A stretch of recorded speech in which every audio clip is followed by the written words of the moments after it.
Alright, let's get right into it. The optimal order of investing if you're self-employed. And hi, if you're new to the channel, my name is Tay from Financial Tortoise, where we learn to grow our wealth slow and steady. Number one order of business when it comes to investing for self-employed. 12 months of cash in a liquid, easily accessible account. If you can do it, I say even 18 months. This pile of cash essentially is your easy to access, readily available emergency fund. Now, the common rule of thumb when it comes to emergency fund is to save 3 to 6 months of living expenses in cash. However, when you're self-employed, you have to consider the fact that your income is very different from someone who is in a traditional 9-to-5 job. When you work in a traditional 9-to-5 job, you have consistent income, especially if it's a salaried position.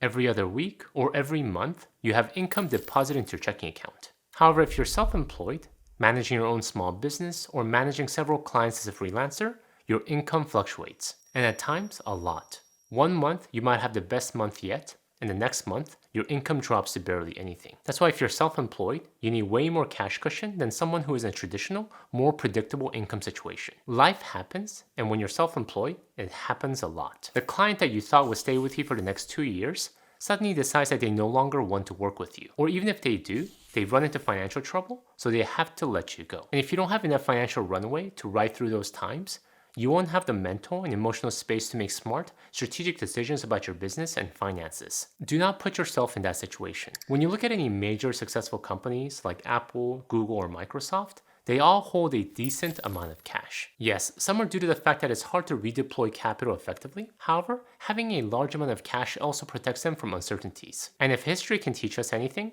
uncertainty is a natural part of the economy as well as life. Number 2 order of investing for self-employed. In the line of creating cushion for life's uncertainties, adequate insurance. I believe the 4 must-have insurances that we can't live without are the following. 1.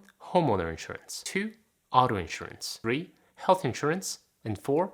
Term life insurance. Again, life will always happen, and they give no warning before they do happen. Having 12 months of cash affords good protection. However, there will be things that will cost way more than 12 months of expenses. For example, healthcare cost. If surgery is involved, the hospital cost can add up to $100,000 or more. Imagine not having health insurance and you being on the hook for such an amount. And I know this too well because that was what my parents had to do the first year we immigrated from South Korea to the United States. When I was 10 years old, I had an accident where I slipped and hit the back of my head on the corner of a bed. Thankfully, it wasn't serious and I didn't have any permanent brain damage. Well, that's questionable, but I had a tear in the back of my head that needed some serious stitching. Well, my parents, not knowing the American healthcare system, 1, didn't know we needed health insurance, and 2, didn't know how expensive paying out of pocket was going to be. Imagine the shock that I had when the hospital sent us a bill for the ambulance, the ER visit, and everything that went along with stitching up my head. They paid those bills for many years to come. Don't get yourself into that situation. The premiums on insurance could feel expensive,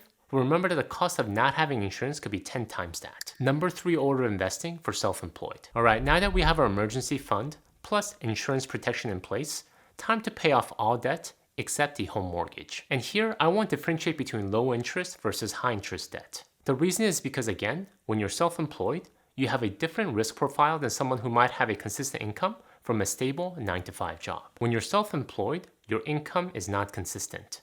Each month is different, and thus you want to mitigate as much risk as possible. You don't want to get caught up in a situation where you have payments but not enough cash. Also, when you're self-employed, you have to deploy so much of your brain bandwidth in managing your business, marketing your services, serving your existing clients, and managing all the overhead.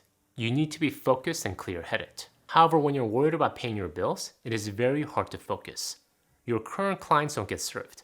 You don't effectively market your services, and you unfortunately get overwhelmed. So how not to put yourself in that situation? By eliminating as many outstanding debts as possible. Credit card debt, student loans, car loans. Line them up from the smallest to the largest and tackle them one by one. Also known as the debt snowball method. Or line them up from the lowest interest rate to the highest interest rate and tackle them one by one. Also known as the debt avalanche method. The specific method does not matter. What matters is that you have one less payment to worry about as you manage your life and your business. A quick reminder if you're enjoying this video and would like a summary of everything I'm covering here. If so, I want to share with you a free gift. I have a comprehensive free PDF companion guide that summarizes all the things that I'm covering in this video.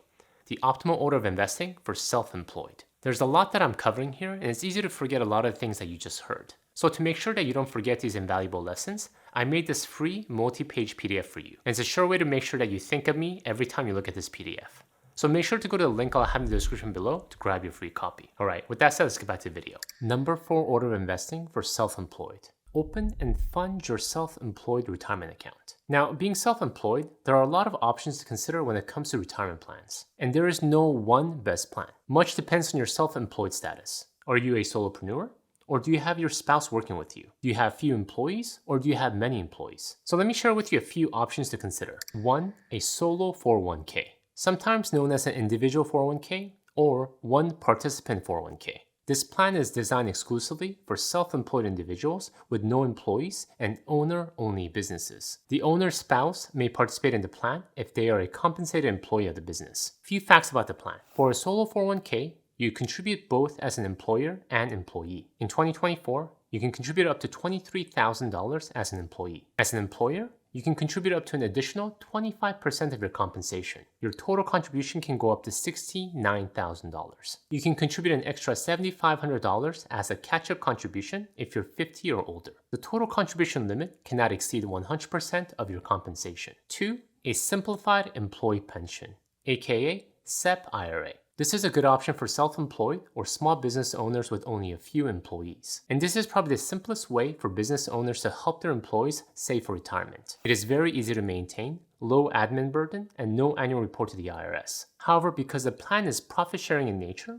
only the employer can make contributions, and they must be equal. Not in dollar amount, but as a percentage of pay. If you have employees, you can't use a SEP to save only for yourself. If you decide to contribute, you have to make contributions for all eligible employees. In 2024, you can contribute up to 25% of compensation up to a maximum of $69,000. Additionally, SEP IRAs don't have catch-up contributions. 3. A simple IRA. This is a good option for larger businesses with up to 100 employees who want to offer tax-advantaged retirement plans for their employees. And unlike a SEP IRA, the contribution burden isn't solely on you as a business owner. However, the contribution limits are significantly lower than those of SEP IRA or solo 401k. Up to $16,000 in 2024, plus a catch-up contribution of $3,500 if you're 50 or older. If you also contribute to an employer plan, the total of all contributions cannot exceed $23,000 in 2024. Regardless of what self-employed plan you decide to go with, the important part is having one and contributing as much into them as possible. When you're self-employed, there is no pension or 401k match from your employer. Saving for retirement is 100% on you. So make sure you have a separate retirement account and invest consistently. Your future you will thank you. Number 5 order of investing for self-employed. Open and fund your Roth IRA. And just to be clear, an IRA, individual retirement account, is available for everyone who has earned income, whether you're a 9-to-5 or self-employed. In a nutshell, with a Roth IRA, contributions are made on an after-tax basis, but any growth is tax-free and withdrawals are all tax-free. Of course, there are conditions such as needing to leave the money in your Roth IRA for at least 5 years and you have reached the age of 59 and a half. However, what is amazing about the money in your Roth IRA account is that you will never need to pay taxes on it. Tax rates are one of those things that never stayed consistent throughout history. If you can believe it, we once had a time when tax rates reached above 90%. Between 1944 and 1945, during the peak of World War II, top individual income rates reached as high as 94%. That is mind-boggling. Can you imagine making $100 and only getting to take home $6? Talk about crazy taxes, right? Well, the hope is that we never see such high tax rates again in our lifetime, but the truth is that tax rates fluctuate,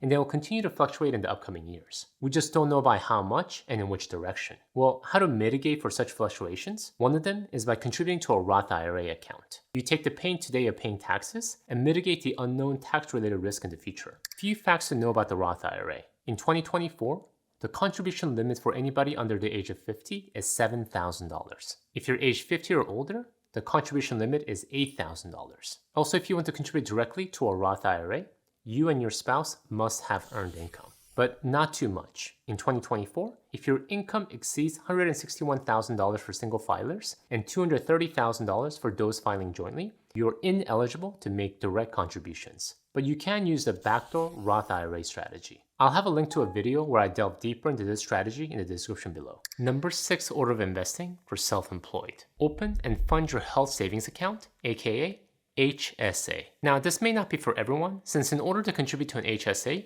you need to be eligible to do so. You have to be covered under a qualified, high-deductible health plan, also known as HDHP, before you contribute to an HSA. However, this is a great health plan if you and your family are relatively healthy and primarily use health insurance only for preventative care. The premiums are lower and allows you to open and contribute to an HSA. So what's so great about the HSA? Well, HSA offers what's known as a triple tax benefit. 1, your contributions are tax deductible. 2, your money grows tax-free while in the HSA. And 3, you can withdraw tax-free as long as it's used to pay for qualified medical expenses. Few facts about the HSA you should be aware of. If your qualified high deductible health plan is for yourself only, you can contribute up to $4,150 in 2024. This increases to $4,300 in 2025. If your qualified high deductible health plan is a family health insurance plan, you can contribute up to $8,300 in 2024. This increases to $8,550 in 2025. If you're age 55 or older, you can contribute an additional $1,000. Again, this account may not be for everyone, but if a high deductible health plan could work with your family situation, I encourage you to check it out. I also have a video where I delve deeper into HSA, so I'll have the link in the description below. The number 7 order of investing for self-employed, the 529 Education Savings Plan. This is especially useful if you have kids you want to financially support when they go to college. I like to simply think of 529 Education Savings Plan like a Roth IRA, but for education expenses. Similar to a Roth, contributions are made on an after-tax basis, but growth and withdrawals are not subject to federal tax and oftentimes state tax as well when used for qualified education expenses. You can use a 529 plan to pay for college, K-12 tuition, apprenticeship programs, and even student loan repayments. And any leftover funds can be used in different ways, including funding a Roth IRA.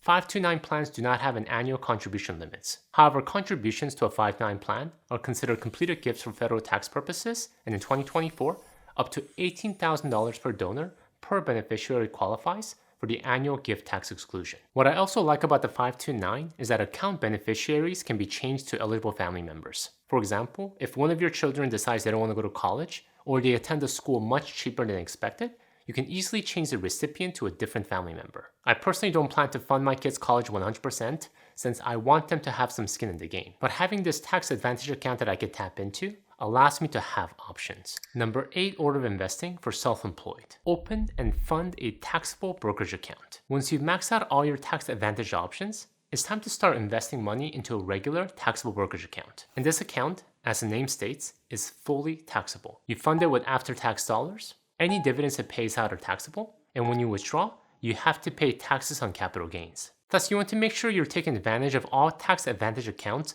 available to you before funding a taxable brokerage account. However, if you're considering early retirement or going part-time before the regular eligible retirement age of 59 and a half, this account will serve as a good bridge. It will give you access to your investment without penalty until you can safely access your tax advantage accounts. Number 9 order of investing for self-employed. Diversify your wealth by investing in real estate. Now, there are a few ways to approach real estate. So let me share with you 3 most popular ones. 1, directly buy and own a rental property. The strategy not only brings in extra cash from rent, but you can benefit from the property appreciation. This is a strategy that my wife and I have taken because we like the idea of actually owning real properties and receiving rental income from them. 2, invest via an online real estate crowdfunding investing platform. These platforms allow investors to participate in real estate projects without directly owning the properties themselves. A good option if you want to invest in specific types of properties such as single family, apartment complexes, or commercial buildings, but you don't have the appetite or cash to own it directly yourself. And 3, this is the simplest of 3 options.